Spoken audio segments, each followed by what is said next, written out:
Pinupuri ka namin, O Diyos, Ama, Anak, at Espiritu Santo. Salamat, Ama, na ibinigay mo sa amin si Jesus na iyong anak, na namatay para sa aming kasalanan, iyong muling binuhay, iniakyat at iniluklok sa iyong kanan sa langit. Salamat na ibinigay mo sa amin ang iyong banal na Espiritu at sa pamamagitan niya ay ibinuhos mo ang iyong pag-ibig sa aming puso.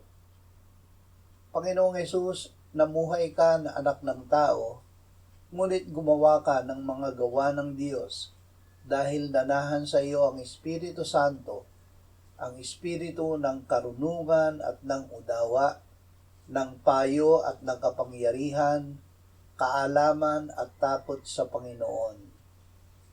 Salamat, Espiritu Santo, na ikaw na nanahan kay Jesus ay nananahan ngayon sa amin. Amen.